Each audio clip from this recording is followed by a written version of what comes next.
Yeah, I think it's important to operate off of a plan. And your plan of what technology you need to infuse in your business should be driven off of what your company goals are and what your company issues are. Where do you have hurdles and struggles and bottlenecks and issues that you can solve with technology? And what are your goals for your organization? And are there technologies that will help you to achieve those goals?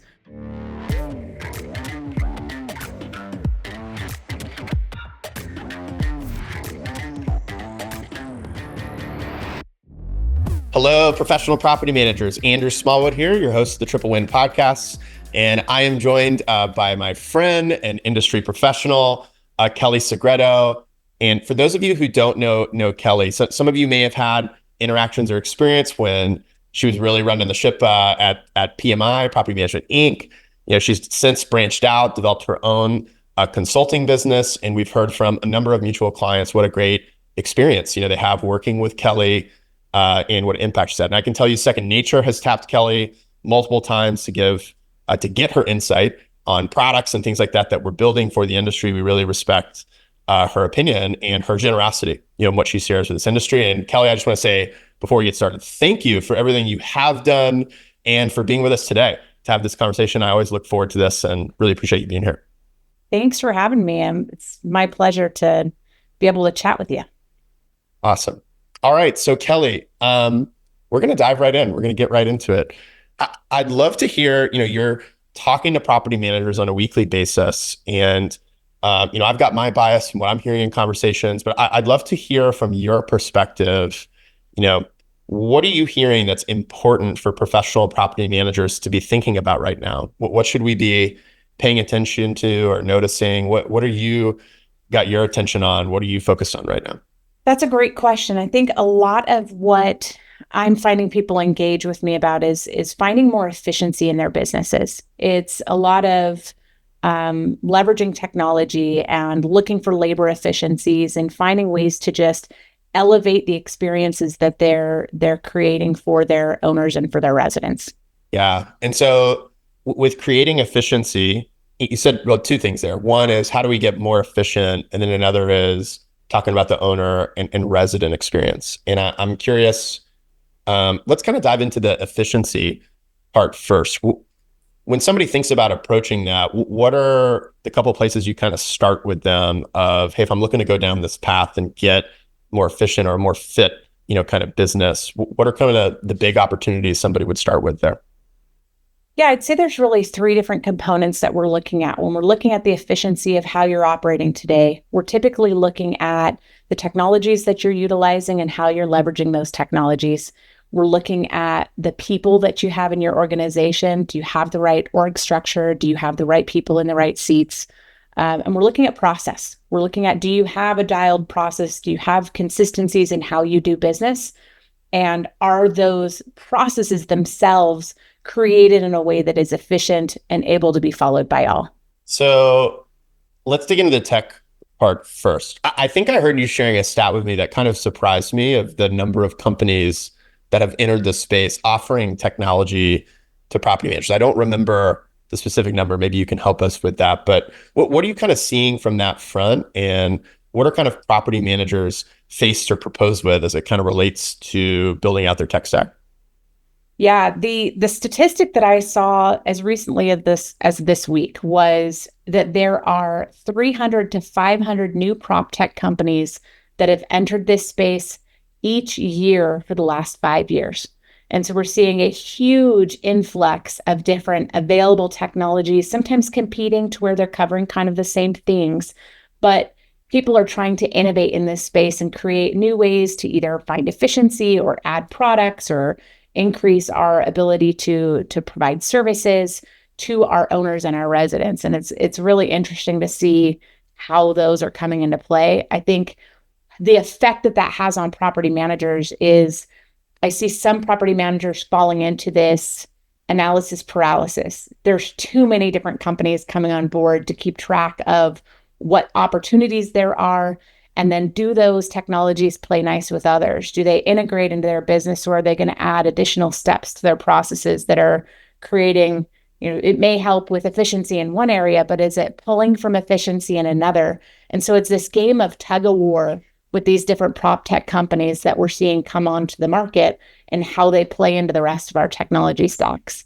Yeah, I mean, I think it's safe to say people probably don't have room for 300 to 500 different software in their IT budget or yeah, in their tech stack. And so what advice do you give to folks who are thinking about, okay, like let's say if we had no constraints here, Kelly, for just a second, like let's say actually I had no software whatsoever and I could start fresh. Now, I know not everybody's in that position, but coming at it from that, like what advice would you give for people thinking about building their tech stack over time and how they would learn what to focus on or prioritize or and make sure that they're getting the full benefit of that and not just using 30% of it, right? Or getting only half of the value that they could be getting out of it. Yeah, I think it's important to operate off of a plan. And your plan of what technology you need to infuse in your business should be driven off of what your company goals are and what your company issues are. Where do you have hurdles and struggles and bottlenecks and issues that you can solve with technology? And what are your goals for your organization? And are there technologies that will help you to achieve those goals? We should never add technology to a business for technology's sake. That's not going to help improve you. It's not going to be that magic bullet that helps you get to that next level. If anything, that whole process of developing software for your company, customizing that software, getting the buy-in of your team, and then going through an implementation is very cumbersome on a property manager schedule that is already very, very stacked. And so you have to be really smart with the technologies you choose to make sure they're going to have a beneficial impact. But I like for people to actually think, okay, what is the universe of technology I want to create? What does that tech stack look like? What property management software am I running? If I'm running XYZ property management software, what does that mean for my options and how those things are going to integrate and play nice with each other? And so there's a lot of different trade-offs and a lot of different components you have to be thinking about. But if you operate from a holistic plan, then you can start to step in and say, okay, this is the one that's going to be most beneficial. We're implementing this one first. Or when we get to this dollar amount in revenue, that's when it's going to make sense to then add this next technology. You have to be strategic in the way that you implement technology in your business. Otherwise, it will overwhelm, and that shock and awe of, wow, we get this new technology is fantastic. But if you can't implement them, if you try to do too much, you end up just creating less efficiency instead of more. What's something that you feel like you see people adopt too quickly, or they haven't done the work or the planning they need to really get the most out of it? Is there something that you see as like a common misstep or pitfall there? Yes, all of it. I see people who get so excited about the idea of technology, they don't stop to think what it's actually going to mean to implement, to customize. Give you an example, process software. I am a huge proponent of digital processes because they do give so much to organizations. That I consider myself not only a property management consultant, but also a process solutions consultant. It's a big part of what I do. However, if you grab a product off the shelf and expect that you're going to be able to launch that next week, that's not going to happen. Being able to build process takes planning, and it takes first putting it all out on paper, and then you can build it into the process, and then you need to train the team, and then you need to get buy-in, and then you need to, there's so many steps. It is a deep, multifaceted process just to launch that new tool. So it can be overwhelming if you don't have the right structure and the right discipline around creating those steps that you need to get it off the ground. And so maybe we can use this as just an example. And you were talking about, hey, starting with a goal or starting with an issue, right, that are a top priority for your company, right? And really starting there. And so, what might it look like for a company to have a well-defined goal or a well-defined issue or problem, where then that would connect to, okay, I need to take steps to document my policies and processes and things like that on paper, and then I'm ready to adopt this tool. right? Or make this choice about a tool. Can you kind of just bring that to life through kind of an example, either one you've seen or one we could come up with here? Sure. Let's go with a particular issue in an organization. Let's say that your maintenance turnovers are taking too long.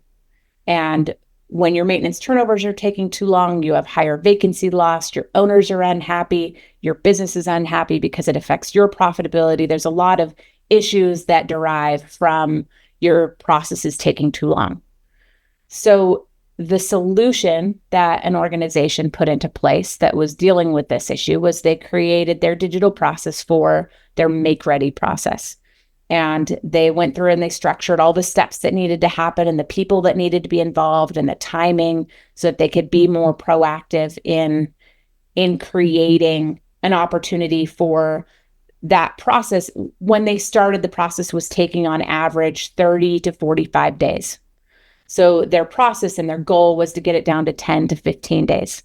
And so as they went through this process of refining when they do different things, they're like, okay, well, one thing we're doing right now is we're waiting until that property is vacant to get eyes in the property to decide what the scope of the turnover is going to be and what vendors we need to hire. Well, when they started documenting their process and really setting goals around shortening that process up, one of the conclusions they had is that they needed to do a pre-evaluation. They needed to build that into their technology and their tools so that they're prompted to do that pre-evaluation once they received notice. Once they implemented that, they were able to shorten their turnover time to about 20 to 25 days initially, just with that one change. And so then you continue to refine that process. And if you have it in a digital tool that's being followed by all, when you make those small adjustments and those refinements, you continue to see value in what you're doing. And you can see where those process improvements are actually impacting the bottom line and where they're impacting your efficiency and where they're pushing you towards your goals.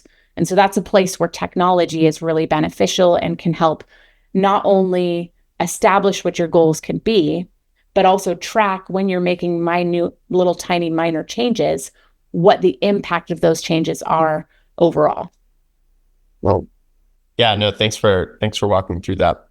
And like that's a good example, I think, Kelli, when I think of a lot of the conversations I see, and we just had Profit Coach Danny Craig on talking about the operational benchmarks and KPI, which I know you're close to and involved with as well. And I think it's a really great thing that our industry is starting to say, hey, we're actually going to standardize some definitions, right, of what these things are. And we're going to set some baselines of here's what's good, and start to compete against those and do exactly running through the process you were just talking about of where are our opportunities to move the needle, right, and drive this down. And a lot of those are focused on how do we get more efficient? A lot of it is about like, how do we drive more speed, right, through the process effectiveness without sacrificing quality, right, too much. I am curious, you also talked about owner experience and resident experience.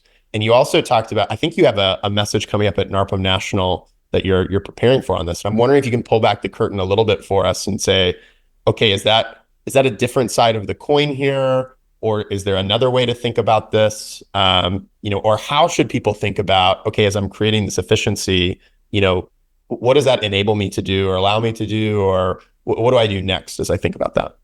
Great question. And yes, I do have NARPM National. It's really what we're talking about is reducing your churn in your business by creating stellar customer and client experiences. And so it's something that's been really top of mind for me for a few months now, specifically. But I think it's important to make sure that when we're creating efficiency, we're doing it for the right reasons.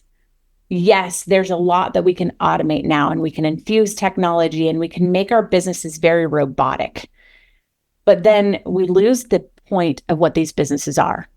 Real estate by nature and property management by nature is a customer service business. We are here to make human interactions and to create those connections and those collaborations with our property owners and with our residents. And so if you step too far into technology, we start to lose that balance a little bit. You start to get disconnected. You start to have residents in your property that you've never met face to face. You start to have owners that don't know you personally. And so you lose that connection, and those connections are what really tie people to our businesses. There are 327,000 property management companies in our country right now. What is keeping them with ours? What's keeping your owners using you? What's keeping your residents renting from you? And so creating those experiences is really what ties people back to our business, not our industry, but our business and the need for the services that we provide. And so as we're kind of looking at what are those efficiencies we can create, what I don't want to see people do is say, hey, we can create all these efficiencies now. So we fired all of our staff and we're just rolling with the efficiencies. Rather, I'd like people to start thinking about, as I create these efficiencies, it frees my people up to do what people do best, which is create those interactions and create experiences and go the extra mile and become more trusted advisors for our owners and be more of, a help and a friendly face with our residents. We have to start looking at our industry as a place for us to create experiences rather than just, we're managing assets. We're doing so much more than that. And so making sure that we're looking for ways to create those experiences as we have these efficiencies infused into our businesses will set us apart and keep us relevant in this industry as the industry continues to change. Mm. Kelli, I think this is such an interesting topic, and one that I just imagine friends of ours, like if we were to ask them the same question about what they think the winning experience is, like we might hear different answers, right, from different people about this. And it's one where people can have an opinion and put that opinion out in the market, right? Operationalize it and see what happens. And so I'm curious to dig into like a couple specific examples here of this, where you see opportunity and value for, intentionally driving a type of customer experience and how that would be enabled and creating value, a mutually beneficial situation for the customer and the property management company. And so like maybe we can start on the owner side of an example, like one or two examples of this. Where do you see one or two of the like biggest opportunity to improve the experience for property owners? I think we have to get out of our mentality of reactive management and become more proactive advisors for our owners. And so doing things like being able to have an annual review where you're sitting down and you're going over the metrics of their asset with them. You're showing them what last year's maintenance costs were. You're creating an action plan for next year for capital expenditures and things that are coming up on the horizon, where you're evaluating, hey, on average, our residents stay about this amount of time, so we can expect a vacancy next year. This is what it's going to do for the bottom line. This is what we'd like to do with rent increases in order to be able to counter that. You're becoming more of a strategic advisor for your owner clients and allowing them to get a maximum value out of their asset under your care. So having those proactive opportunities to sit down with owners and take the time to really analyze their portfolio is extremely valuable. Also things like preventative maintenance schedules. Instead of just doing reactive services for them, offering preventative maintenance or seasonal maintenance or, capital expense improvements. So when you're doing those evaluations of their home, it's not just the owner feeling like you're trying to take money from them by adding this additional service that isn't benefiting them at all. You're actually going through and saying, hey, that water heater was 14 years old. We're looking at probably replacement. It's going to be less expensive to replace it in a planned and scheduled way rather than in an emergency situation. So we'd recommend that we go ahead and do that. Don't have the funds? Well, we have financing options available for you, or we can start a reserve for you so that we can capture those funds. We can plan to change this out in the next 6 months. So you're being more strategic, you're being more proactive, you're being more informative, and you're really working to protect their asset and help them maximize their financial capabilities for that property. Yeah, I think people can appreciate, the cost of replacing an HVAC unit on a turn in October versus doing it in the middle of peak season in July. with a resident in place, right? Mhm. Uh, and the stress that puts, on the team, right? Additionally, Everybody. managing the situation. That's right. Um, yeah. So that's a good example. So I'm just imagining again, tying this back to, okay, I've created some efficiency and freed our team up. And as opposed to just saying, hey, I can actually get the same amount of work I was getting done across 4 team members now with 3 team members. And so let me get that done. I think you gave a good example of there of like, hey, now we can actually get annual reviews done, not just for 20% of our clients, but for 80% of our clients. And so let's do that. And here's the impact that we want to see from that as we're educating and being more proactive and driving a different type of relationship with our company across this. And let's see how that impacts our owner churn. Let's see how that impacts these other things that we expect to get out of this, and then being able to track that and continue down that path. So thank you for that example. I'm curious, we talked about the owner experience on the resident experience, which is near and dear to our Purple Hearts over here at Second Nature. What are a couple of opportunities you see on the resident experience side that really excite you, that you think, are great opportunities for property managers to be thinking about today? I think we're thinking about some of them. I think that there's still a lot of opportunities that we can leverage. I see our residents as a valuable piece to the puzzle. I see them as potential home buyers. I see them as the clients that we should really be looking at as providing educational opportunities and additional support. So for example, I had a property manager that decided to have quarterly financial planning sessions. So they partnered with a financial planner. The financial planner came into their office, they invited all of their residents, and they would do training sessions on how do you prepare your finances to be able to buy a home in the future? How do you properly budget? How do you look at a potential of what your rent is costing you, and how do you factor in all of the other things and the goals and the plans that you want to have for your life? And so I think having valuable services like credit reporting and financial planning and those types of things is really valuable. I also would love to see us leverage strategic partnerships in a different way.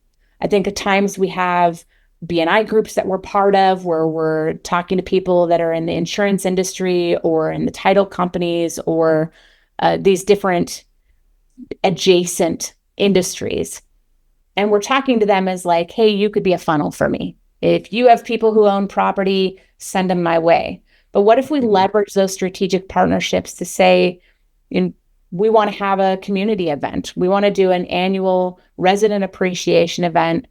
We're going to have a barbecue. And why don't our strategic partners come as well? They can sponsor the event, just like we have sponsorships at our local events, our national events. And they can have a booth that has their insurance offerings, or they can have a booth that has these other valuable services for the residents to be able to explore while they're there. There's a lot of different things that we can infuse that will benefit our residents and help them to continue to kind of work towards their own individual goals as well. Yeah, I mean, a common thread I feel like through both of your answers there is, how can we get more proactive about educating, right? And involving others, right? Even in this type of case. I was talking to a property manager based out of Orlando just this past week at the Southern States Conference. And over dinner, she was talking about how with some residents, she can tell like, oh man, they're delinquent, but they really want to get their stuff together. But they never got, there's never that high school class, or there's never that, not everybody has, right? A place where they learn how to budget or handle their finances and everything else. And she's like, yeah, I took the time to help and work with her, and we made a plan, et cetera. And she got there. And it got me thinking about, man, like that is great, but the way that it was done is a little less scalable, right? And so like how can there's great opportunities, right? To not just in a multifamily community event type of context, but you can still take the impact of that and say, hey, we can digitize this and start to work to get this out to other residents, even in a scattered site portfolio where this could be having an impact on our customers. But it's hard to do that if you're running around reacting to the last spoiler call and everything else. And so again, I'm connecting this to your point of, okay, there are good opportunities to get proactive and work with our customers on the resident and owner side here, but efficiency can help free that up and give us the opportunity to go do it. Kelli, is Efficiency. there any? Go ahead. Efficiency doesn't just free us up, it's required. Mhm. Creating those efficiencies, having that labor efficiency, having automation in your business, those are requirements that are going to allow us to be more proactive and not as reactive in our businesses. And so, as we're looking at being able to offer additional services to our owners and our residents, we have to be able to take those busy work things like creating form emails and interacting with our other software platforms and through process software you can create zaps and you can create power automates and those flows so that you can create integration that takes those busy things off your plate. It's those busy things that are the killers of these businesses. So the more that you create those efficiencies, yes, it frees up your time to then create that strategic partnership, foster that strategic partnership, negotiate discounts with local businesses, negotiate opportunities for your subject matter experts to come in and educate your owners and your residents and create those opportunities. But without those efficiencies, it's prohibitive. You can't do that in one of these businesses and in how inundated with the day-to-day operations we are without creating those efficiencies first. And, I want to ask you a question, Kelli, because earlier you had mentioned kind of looking at things through three different buckets, and one was tech, and one was process, and then the other was org design. And I'm just curious, as you're working with folks on, hey, we can adopt this process or process automation or this technology, et cetera, and we can get this efficiency, there's an aspect to this of there starts to become tasks that technology is doing that before people were doing, right? And, I think certainly with AI and whatnot, like this is even more kind of on the forefront of people's mind of thinking about what are the kinds of things that technology and particularly artificial intelligence, Gen AI and whatnot are going to be taking on. And then as we free up, how does that change the potential org structure or design or, the roles and whatnot? How are you kind of coaching people through that process? Because if it's a dynamic thing, then how do you work to manage that and think about building your company as a property management business owner? That's a great question because these businesses, from the beginning of time, these businesses are ever-changing beasts. They just are. And so one of the things I love about property managers is that we are so adaptive. We are ever-changing. If you look at this industry 20 years ago and asked that same question, gosh, there's no way we could have foreseen that this is where we were going. And so where will we be in 5 years with AI technology? Where will we be with some of these other tools that are coming to play? It's going to be pretty amazing in what we have as our capabilities. But it goes back to ownership of tasks. When you're looking at how do I define my org chart? How do I set my roles and responsibilities? You're really looking at all of the tasks and roles and responsibilities you have in your organization and divvying those out. So as those tasks change and we automate more things, it doesn't mean that now you have nothing for your employees to do. Those roles and responsibilities are just new items on the list. So instead of sending out these templated emails manually, that comes off the list of roles and responsibilities, and proactively contacting residents for feedback or whatever it may be gets added to the list. And so it's not that we're just going to be taking away. I think as we infuse better experiences into our businesses, we're adding to that list. And what I like to do with my clients is what I consider an ownership exercise, where we actually identify and put an owner to every single responsibility in the organization. And that's how we then decide what role that person has. And that's how we then also look at what KPIs that person should be responsible for. How do we hold them accountable? How do we measure their success? How do we help them improve? How do we identify what training is going to be required to help them accelerate to where they need to be? But it all goes down to ownership. Whatever tasks you put on the board, you still have to define ownership of those tasks. Yeah, I'm like imagining like a accountability chart of sorts, right? That has names, et cetera, assigned to kind of these key processes and areas of ownership in the business. And I love what you said also about, KPIs that are being measured. And hey, technology has a place and we're equipping these people with tools and the specific tasks they might be operating on a daily basis might be shifting or moving around a little bit. But the reality is, hey, there's still clear ownership there. And as things are moving and shifting, right, there's more coming in and more they're capable to do to increase the level of service of your business, which ties nicely to what you've been talking about as a theme throughout. Okay, Kelli, here's where I want to wrap. I'd love for, as you look forward to the next few years, what excites you most for the professional property management industry? What excites me most? I am passionate about stellar property management. I just am. I would love to see the industry as a whole elevate the standards of what we're doing and how we're doing it. I would love to see everyone adopt this idea that we can do better and we should do better. And instead of being the redheaded stepchild of real estate, for us to come into a place to where people are choosing this as a career path. People are choosing this as something they want to be part of rather than the accidental property managers that we see most of the time. I would love to see us get smarter in how we are operating our businesses. But really, I'm most excited to see property managers transition from reactive property managers to trusted advisors in the industry that will help maximize the experiences that we're creating for residents. Housing is such a basic need.